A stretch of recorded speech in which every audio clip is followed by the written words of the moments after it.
Second chapter basic accounting terms पढ़ेंगे। Basic accounting terms, इस chapter में हम लोग जानेंगे कि कौन कौन से बेसिक टर्म्स एंड टर्मिनोलॉजीज हैं जिनको हमें जानना ज़रूरी है अकाउंटिंग करने के लिए। हमने लास्ट क्लास में पढ़ा था कि हम कैसे अकाउंटिंग करते हैं, तो भाई अकाउंटिंग जब हम करेंगे तो हमें उसके कुछ टर्म्स एंड टर्मिनोलॉजी के बारे में पता होना बहुत ज़्यादा ज़रूरी हो जाता है। तो सबसे पहले हम स्टार्ट करते हैं, एक एक करके हम सारे के सारे टर्मिनोलॉजीज जो हैं वो पढ़ेंगे। सबसे पहला टर्म जो है हमारे पास है बच्चे, वो है फाइनेंशियल ट्रांजैक्शन। हमें सबसे पहले जानना होगा कि ट्रांजैक्शन क्या होता है। सबसे पहले हम जानेंगे कि व्हाट इज ट्रांजैक्शन, ट्रांजैक्शन क्या होता है। मैं एक एग्जांपल लूँगा आप लोगों के सामने। देखिए, जब हम कोई बिज़नेस स्टार्ट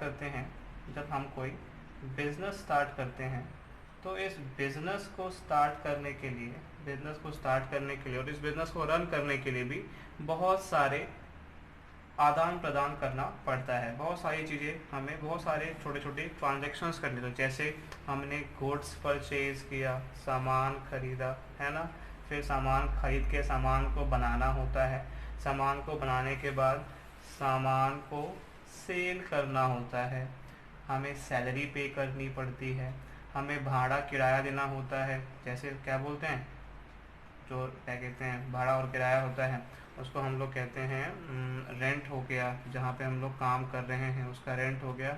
और बहुत सारे छोटे मोटे खर्चे होते हैं, बहुत सारे छोटे मोटे चीज़ें हमारे बिजनेस में होती हैं।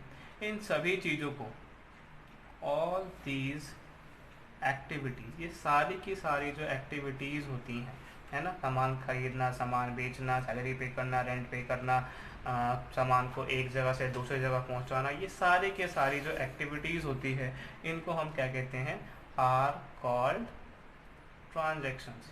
इन्हीं को क्या कहते हैं बच्चे, ट्रांजैक्शन कहते हैं। ठीक है, चलिए। अब जो ट्रांजैक्शंस होते हैं बच्चे, ट्रांजैक्शंस दो तरह के होते हैं। ये जो ट्रांजैक्शन होते हैं ये दो तरह के होते हैं।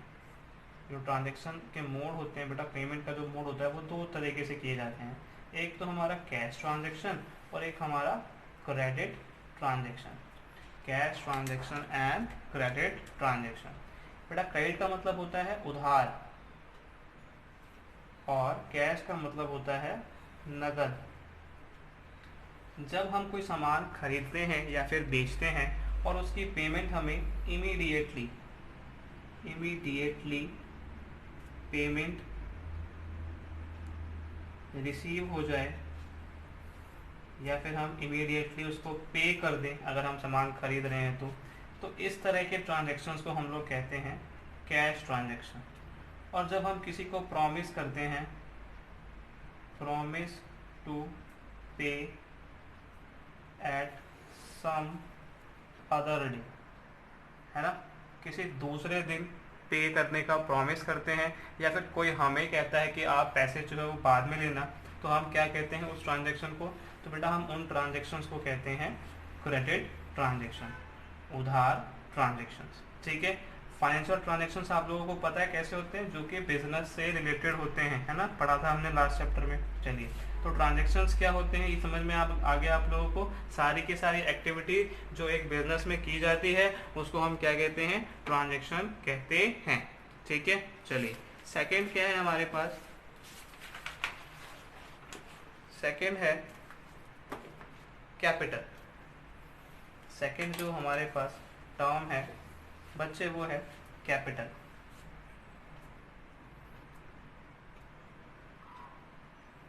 सेकेंड टर्म जो हमारे पास है कैपिटल है, और ये बेटा बहुत इंपॉर्टेंट है। क्या होता है बच्चे कैपिटल, आइए समझते हैं क्या होता है कैपिटल। बेटा एक मिस्टर एक्स है। कौन, मिस्टर एक्स। मिस्टर एक्स चाहते हैं कि अपना बिजनेस स्टार्ट करें, और बिजनेस स्टार्ट करने के लिए मिस्टर एक्स अपने घर से लेके आए 1 लाख रुपए। अपने घर से लेके आए 1 लाख रुपए, और उनके घर में कुछ सामान भी पड़ा हुआ था। उनके घर में कुछ सामान पड़ा हुआ था, से ₹50,000, मान के चलो कि 50,000 का सामान होगा। वो सामान भी बिजनेस को स्टार्ट करने के लिए लेके आ गया। जो सामान है, जो कैश है, वो उसको लेके चले आए बिजनेस में लगा के। तो टोटल कितना हो गया बेटा? टोटल इन्होंने 1,50,000 रुपये इस तरीके से इन्होंने अपने बिजनेस में इन्वेस्ट कर दिया। ये जो अमाउंट एक प्रोप्राइटर मतलब कौन? जो बिजनेस का मालिक होता है, प्रोप्राइटर, जो कि बिजनेस का कौन होता है? मालिक। यहाँ पे कौन है मालिक? Mister x. ये जो प्रोप्राइटर है, बिजनेस को स्टार्ट करने के लिए जो पैसे अपने घर से लेके आए, इस अमाउंट को हम लोग क्या कहते हैं? इस अमाउंट को हम लोग कहते हैं कैपिटल। ये जो अमाउंट होता है जो मिस्टर एक्स लेके आए बिजनेस को स्टार्ट करने के लिए बच्चे, इस अमाउंट को हम क्या कहते हैं? कैपिटल कहते हैं। तो कैपिटल क्या है? Capital is the amount invested by the proprietor. Capital क्या है? Capital is amount invested bye proprietor in the business. Business में जो प्रोप्राइटर ने अमाउंट इन्वेस्ट किया है, इस अमाउंट को हम क्या कहते हैं? कैपिटल कहते हैं। बच्चे कैपिटल का एक और नाम है, कुछ और नाम है कैपिटल के। सबसे पहले capital is also known as net worth और ऑनर्स इक्विटी। इसको नेटवर्थ या फिर ऑनर्स इक्विटी भी कहते हैं। ठीक है, तो हमने दो टर्म्स कंप्लीट कर लिए, पहला फाइनेंशियल ट्रांजैक्शन और दूसरा कैपिटल। होप आप लोगों को समझ में आ गया होगा। चलिए बढ़ते हैं हम तीसरे कॉन्सेप्ट की तरफ, है ना। तीसरा जो हमारे पास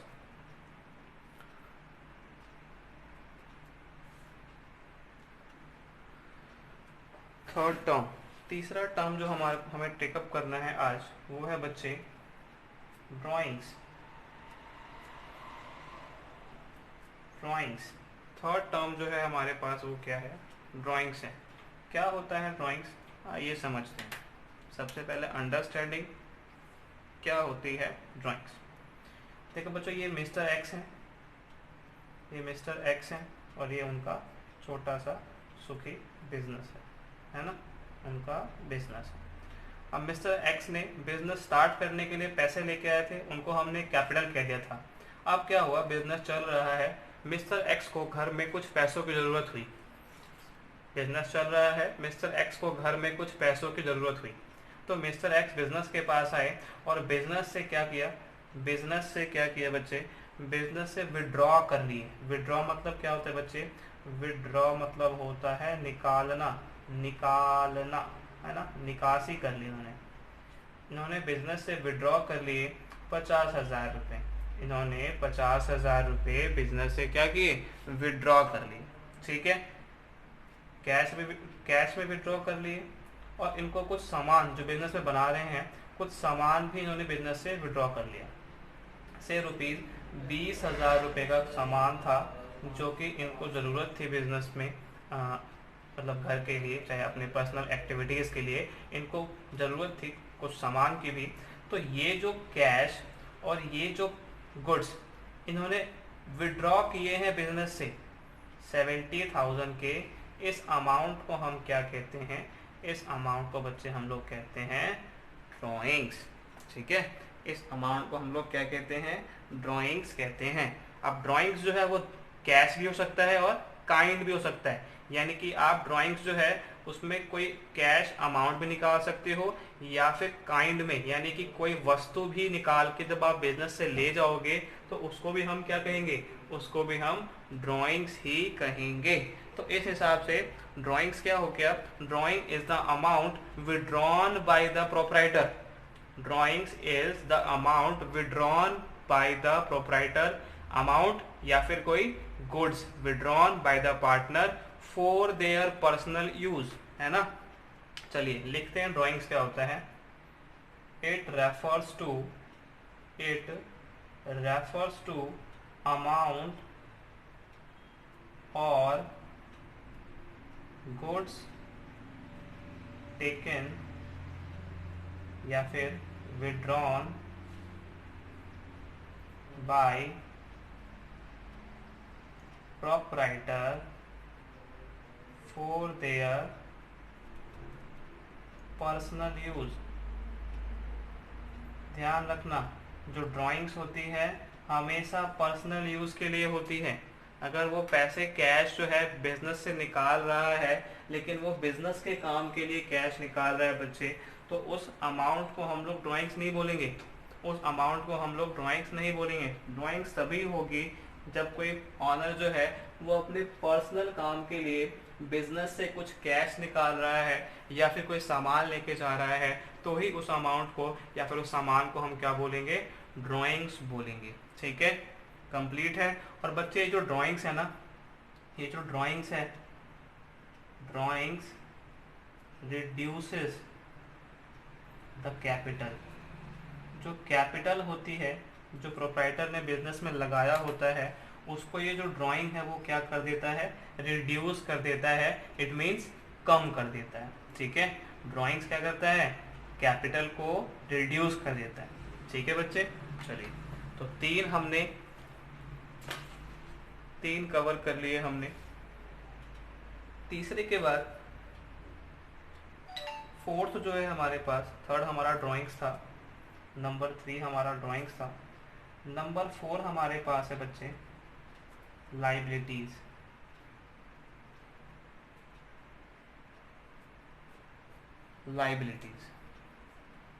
लाइबिलिटी होता क्या है, अमाउंट ओड बाय द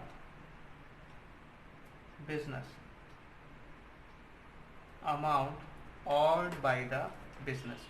अब इस ऑर्ड का मतलब क्या होता है, इसका मतलब होता है कर्ज। लाइबिलिटी वो अमाउंट होता है जिसे बिजनेस ने कर्ज में लिया होता है। लाइबिलिटी ऐसा अमाउंट होता है जो बिजनेस कर्ज लेती है। जो बिजनेस कर्ज लेती है उस चीज को हम क्या कहते हैं, लाइबिलिटी कहते हैं। बिजनेस के ऊपर कुछ भी अमाउंट जो है वो कर्ज का है, जिसे बिजनेस को बाद में वापस लौटाना है, उस अमाउंट को हम क्या कहते हैं बच्चे, लाइबिलिटी कहते हैं। वो सारे अमाउंट जो बिजनेस को बाद में क्या करना होता है, लौटाना होता है, उस अमाउंट को हम लोग क्या कहते हैं, उस अमाउंट को हम लाइबिलिटी कहते हैं। अब बच्चे जो लाइबिलिटी है उसको दो पार्ट्स में डिवाइड किया गया है। अभी जो लाइबिलिटी है उसको दो पार्ट में डिवाइड किया गया है। लाइबिलिटी को दो पार्ट्स में डिवाइड किया गया है। पहला पार्ट जो है बच्चे उसको हम कहते हैं नॉन करंट लाइबिलिटी, और दूसरा जो है वो है करंट लाइबिलिटी। ये जो डिफरेंस है लाइबिलिटी में करंट और नॉन करंट, वो जो डिफरेंस है ये on the basis of their payment, इनके पेमेंट के बेसिस पे इनमें क्या किया गया है बच्चे, डिफरेंस किया गया है। जो नॉन करंट लाइबिलिटी होती है, जो नॉन करंट लाइबिलिटी होती है बच्चे, उसकी जो पेमेंट होती है, पेमेंट आफ्टर 1 ईयर, है ना। जो नॉन करंट लाइबिलिटी होती हैं वो ऐसी लाइबिलिटी होती हैं जिनके पैसे हमें 1 साल या उससे ज़्यादा साल के बाद लौटाने होते हैं। जैसे 1 साल के बाद, चाहे 2 साल के बाद, 4 साल के बाद, 5 साल के बाद, 10 साल के बाद, जो भी जितने भी ऐसे हमारे पास अमाउंट होंगे जिनकी पेमेंट हमें 1 साल के बाद लौटानी है, इन सभी लाइबिलिटीज़ को हम क्या कहते हैं बच्चे, नॉन करंट लाइबिलिटी कहते हैं। और एक होता है बच्चे करंट लाइबिलिटी, जिसकी पेमेंट जो है वो विद इन 12 मंथ हमें करनी होती है, जो कि 12 महीने के अंदर ही जिसकी हमें पेमेंट करनी होती है बच्चे, उसको हम क्या कहते हैं, करंट लाइबिलिटी कहते हैं। करंट लाइबिलिटी ऐसी लाइबिलिटी होती है जिनकी पेमेंट 12 मंथ से के अंदर ही करनी होती है। और नॉन करंट लाइबिलिटी ऐसी लाइबिलिटीज होती हैं जिनकी पेमेंट हमें 1 साल के बाद करनी होती है। कुछ एग्जांपल्स मैं बता रहा हूँ इनके आप लोगों को। जो नॉन करंट लाइबिलिटी है उसके एग्जांपल हो गए, जैसे कि आपने लॉन्ग टर्म लोन ले लिया बैंक से, 5 साल के लिए, 10 साल के लिए लॉन्ग टर्म लोन ले लिया, तो ये क्या हो जाएगा आपका नॉन करंट लाइबिलिटी हो जाएगा। ठीक है। और अगर मैं बात करूँ करंट लाइबिलिटी की, तो इसमें आ जाता है बच्चे आपका short term loan. Short term loan छोटी अवधि के लिए, कम अवधि के लिए जो आप लोन लेते हो, आप बैंक में गए, आपने बैंक से लोन लिया और बोला कि मैं इसको आपको 6 महीने में लौटा दूंगा, तो ये जो लोन हो गया वो क्या हो गया, करंट लाइबिलिटी हो गई। और एक और चीज़ आती है इसमें बच्चे क्रेडिटर, जो कि हम आगे पढ़ेंगे। ठीक है, इस पर भी स्टार लगा लो, आगे मैं आपको अलग से समझाऊंगा इस क्रेडिटर को। ठीक है, चलो ड्राइंग्स हो गया, लाइबिलिटी हो गई। अब लाइबिलिटी के बाद एक बहुत ही इम्पॉर्टेंट टर्म हम लोग करने जा रहे हैं। लाइबिलिटी के बाद एक बहुत ही इम्पॉर्टेंट टर्म जो है वो हम लोग करने जा रहे हैं, उसका नाम है बच्चे असेट्स। असेट्स, बहुत ही ध्यान से सुनना असेट्स के बारे में। 4th नंबर का, 5th नंबर का है हमारे पास, या 4th नंबर का है असेट्स। ठीक है, असेट्स। असेट्स क्या होता है बच्चे, पहले मैं कुछ वर्ड्स जो है वो लिखवाना चाहूँगा आपको असेट्स के लिए। assets are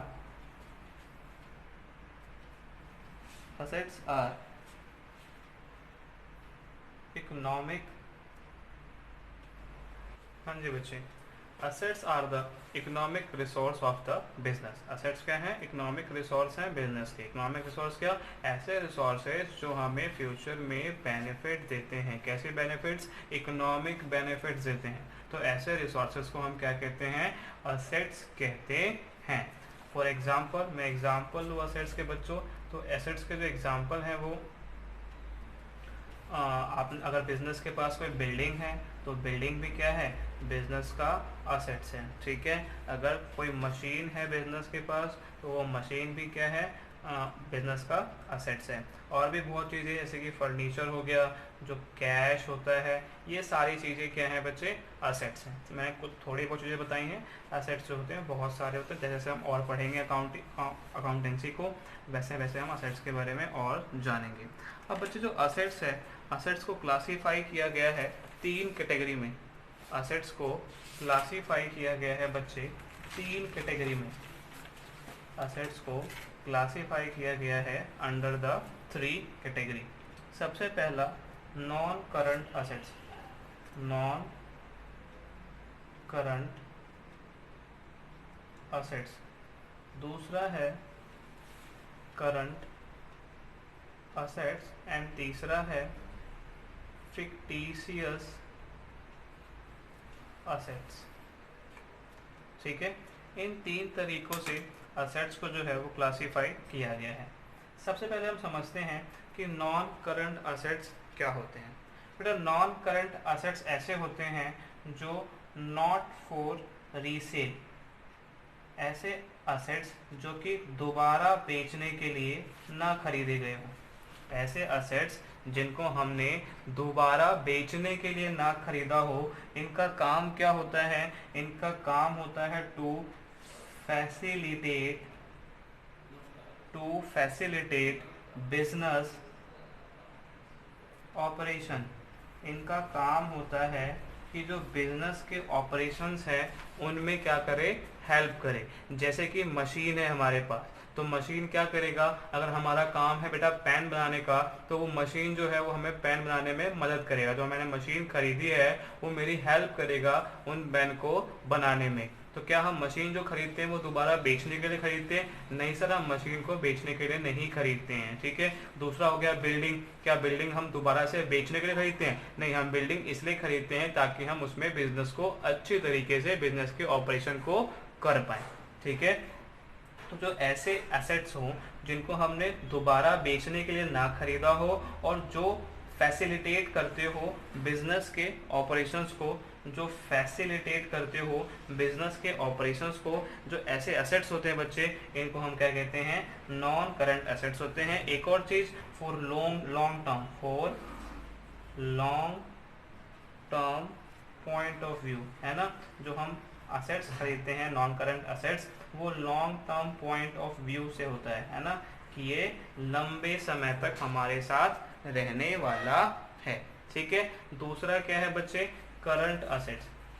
करंट असेट्स बेटा, करंट असेट्स ऐसे असेट्स होते हैं, करंट असेट्स ऐसे असेट्स होते हैं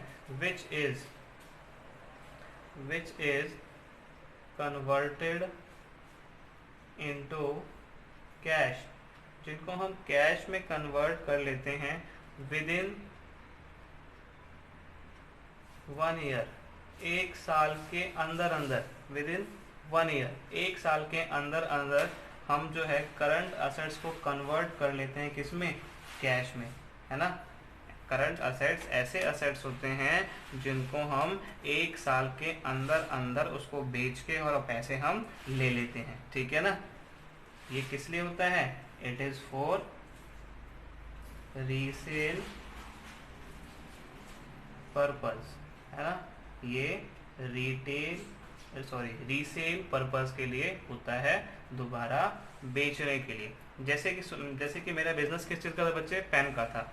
पेन बनाया और पेन जो मैंने बनाया वो मेरा क्या हो गया, स्टॉक हो गया। मैंने बहुत सारे पेन जो है इकट्ठे कर लिए। अब बताओ मैंने पेन क्यों बनाया, मैंने पेन बनाया ताकि मैं उन पेन को मार्केट में बेच सकूं, और पेन को तो मुझे साल भर के अंदर ही बेचना पड़ेगा, जिससे कि मुझे प्रॉफिट और लॉस हो। कि मेरा काम है पेन बेचने का, उसको तो मैं बचा के रखूंगा नहीं कि ये सालों साल मेरे साथ चलने वाला है ना। तो जो हमारे स्टॉक होते हैं, गुड्स होते हैं, वो सारे के सारे करंट असेट्स होते हैं, ठीक है। एग्जांपल्स आगे इसमें आपका गुड्स, है ना, डेटर जिनसे हमें पैसे लेने, जिनको हमने उधार में सामान बेचा, आगे पढ़ेंगे इसके बारे में भी। यहाँ पर भी आप क्या लगा लो, एक स्टार लगा लो। और चेक जिनकी पेमेंट हमें कुछ दिनों बाद मिलती है ना। तो ये सारे के सारे क्या होते हैं, करंट असेट्स होते हैं। चेक की पेमेंट जो होती है, जो हमारे पास चेक होगा उसकी पेमेंट जो होती है बच्चे, चेक की पेमेंट वो कुछ दिनों बाद ही आती है ना। साल भर के अंदर ही मिल जाता है चेक का पैसा, 3 महीने का, है ना। लास्ट डेट 3 महीने से ज़्यादा नहीं होता है ना चेक का। चेक जो है 3 महीने का इनवैलिड हो जाता है ना। तो उसकी पेमेंट भी हमें 3 महीने के अंदर मिल जाती है। तो चेक्स वगैरह भी जो होंगे, जो वो हमारे करंट असेट्स का ही पार्ट होते हैं।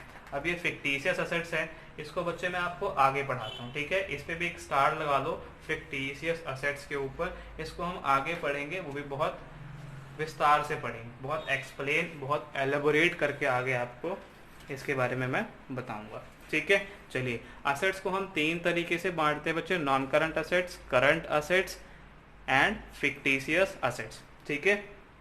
आगे बेटा ये जो नॉन करंट असेट्स है, ये जो नॉन करंट असेट्स है हमारे पास, इस नॉन करंट असेट्स को भी बच्चे 2 पार्ट्स में डिवाइड किया गया है। इस नॉन करंट असेट्स को, नॉन करंट असेट्स को भी 2 पार्ट्स में डिवाइड किया गया है, फर्स्ट एंड सेकेंड। जो फर्स्ट पार्ट है बच्चे, उसको हम कहते हैं फिक्स्ड असेट्स, फिक्स्ड असेट्स, और दूसरा non current investment, non current investment, ठीक है। Fixed assets and non current investment. Fixed assets क्या होते हैं बच्चे, assets which increases earning capacity of the business, ठीक है बच्चे। फिक्स्ड असेट्स जो होते हैं वो ऐसे असेट्स होते हैं जो बिजनेस के अर्निंग कैपेसिटी को इंक्रीज करते हैं, ठीक है। फॉर एग्जाम्पल, थोड़ा लिख भी लेते हैं, असेट्स विच इंक्रीज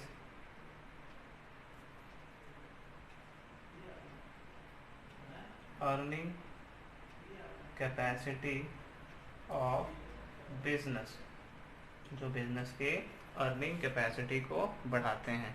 और नॉन करंट इन्वेस्टमेंट क्या, नॉन करंट इन्वेस्टमेंट ऐसे इन्वेस्टमेंट होते हैं, ऐसे इन्वेस्टमेंट्स होते हैं, इन्वेस्टमेंट्स फॉर मोर देन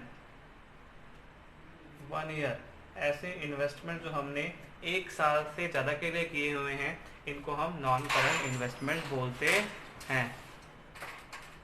अच्छा, ये जो आपका फिक्स असेट्स है बच्चों, ये जो आपका फिक्स असेट्स है, इस फिक्स असेट्स को भी हम 2 पार्ट्स में डिवाइड करते हैं। ये फिक्स असेट्स भी दो पार्ट में डिवाइडेड है, ठीक है। फर्स्ट पार्ट जो है बच्चे वो है टेंजिबल असेट्स और दूसरा पार्ट जो है वो है intangible assets. Tangible assets and intangible assets. बेटा जो टेंजिबल असेट्स होते हैं, जो टेंजिबल असेट्स होते हैं वो ऐसे असेट्स होते हैं विच हैविंग फिजिकल अपीयरेंस, है ना, जिसकी कोई फिजिकल अपीयरेंस हो, है ना, यानी कि उसको हम देख सके, यानी कि उसको हम देख सके, कैन बी सीन, है ना, उसको हम छू सके, कैन बी टच्ड एंड, है ना। टेंजिबल असेट्स ऐसे असेट्स होते हैं जिसके पास फिजिकल अपीयरेंस होती है, जिसको हम देख सके, जिसको हम छू सके। फॉर एग्जाम्पल बिल्डिंग, है ना, बिल्डिंग देख सकते हैं, छू सकते हैं, फिजिकल अपीयरेंस है। फर्नीचर देख सकते हैं, छू सकते हैं, फिजिकल अपीयरेंस है ना। और बताओ मशीन देख सकते हैं, छू सकते हैं और फिजिकल अपीयरेंस, ठीक है बच्चे। तो ये सारे के सारे क्या हुए, टेंजिबल असेट्स हुए। ऐसे ही बेटा एक होता है इनटेंजिबल असेट्स। इनटेंजिबल असेट्स ऐसे असेट्स होते हैं जिनके पास नॉट हैविंग फिजिकल अपीयरेंस, कोई फिजिकल अपीयरेंस नहीं होती, यानी कि वो कांट बी सीन, ना तो देखे जा सकते हैं, और कैन नॉट बी टच्ड, ना ही उसको छुआ जा सकता है। सर ऐसे भी असेट्स होते हैं क्या? हाँ जी बच्चे, ऐसे भी असेट्स होते हैं। अब मेरे पास ना एक कंप्यूटर है और कंप्यूटर के अंदर सॉफ्टवेयर है, कंप्यूटर के अंदर सॉफ्टवेयर है, तो क्या आप उसको छू सकते हो? क्या सॉफ्टवेयर का कोई फिजिकल अपीयरेंस होता है क्या? सॉफ्टवेयर का कोई फिजिकल अपीयरेंस होता है क्या? नहीं। तो ये जो सॉफ्टवेयर है कंप्यूटर का वो भी इसी के अंदर आ जाता है बच्चे। पेटेंट सुना होगा आपने, है ना, पेटेंट का भी, पेटेंट जो होता है वो बेटे असेट्स होता है बिजनेस के लिए, क्योंकि उससे हमें पैसे अर्निंग होती है, इकोनॉमिक बेनिफिट्स होते हैं। तो पेटेंट भी क्या है, हमारा असेट्स है, लेकिन हम उसको देख नहीं सकते, हम उसको छू नहीं सकते। लेट्स सपोज लाइसेंस है मेरे पास, है ना, लाइसेंस लिया हुआ मैंने, लाइसेंस से मैं क्या कर रहा हूँ, अर्निंग कर रहा हूँ। लाइसेंस लिया हुआ मैंने किसी से कि हाँ भाई मैं जो है वो एडिडास के शूज़ बेचूंगा, मैंने लाइसेंस लिया किससे, एडिडास से, कि हाँ जी मैं जो आपके जूते बेचूंगा, ठीक है। तो एडिडास ने मुझे क्या दिया, लाइसेंस दिया, उसकी वजह से मैं क्या कर रहा हूँ, इकोनॉमिक बेनिफिट कर रहा हूँ। लेकिन क्या उस लाइसेंस की कोई फिजिकल अपीयरेंस है? नहीं, लाइसेंस की कोई फिजिकल अपीयरेंस नहीं है। तो ये सारी चीजें किसके अंदर आती है, इनटेंजिबल असेट्स के अंदर आती है। Let us recall the assets. Assets को रिकॉल करते हैं। मैंने क्या कहा आपको, असेट्स जो होता है वो,